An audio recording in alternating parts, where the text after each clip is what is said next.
কালকে অন্তত প্রায় সকলেই ভেবেছিল যে আরসিবির সেই 49 রানের রেকর্ড এবার ভেঙে যাবে। মাত্র 8 রানে 6 উইকেট হারিয়ে ফেলে দিল্লি ক্যাপিটালস। আরসিবি তাদের যে 49 রানের অল আউট হয়ে যাওয়ার যে কলঙ্কিত অধ্যায়টা আইপিএল ইতিহাসে আছে, সেই রেকর্ড ভাঙবার একটা সুবর্ণ সুযোগ এসেছিল। শেষ পর্যন্ত অভিষেক পোরেল একটুখানি এসে সাথ দেন, যার সুবাদে 75 রানে অল আউট হয়ে যায় দিল্লি ক্যাপিটালস। এবং এর জবাবে ব্যাট করতে নেমে আরসিবি মাত্র 6 ওভার 3 বলে রান চেস করে নেয়, যেটা আইপিএলের ইতিহাসে দ্রুততম হিসাবে দ্বিতীয়। কারণ এর আগে 2008 সালে কলকাতা নাইট রাইডার্সের বিরুদ্ধে মুম্বাই ইন্ডিয়ান্স 5 ওভার 3 বলে 68 রান চেস করে নেয়।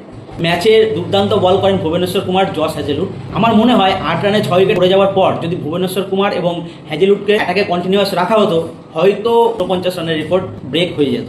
মাঠে দেখা গেছে যে ভুবনেশ্বর কুমার ডাগ আউটে বসে থাকতে হয়তো ফিজিক্যালি আনকমফোর্টেবল ফিল করছিল, যার জন্য হয়তো তাকে দিয়ে আর বল করানো হয়নি, লাস্টে বল করানো হয়েছে।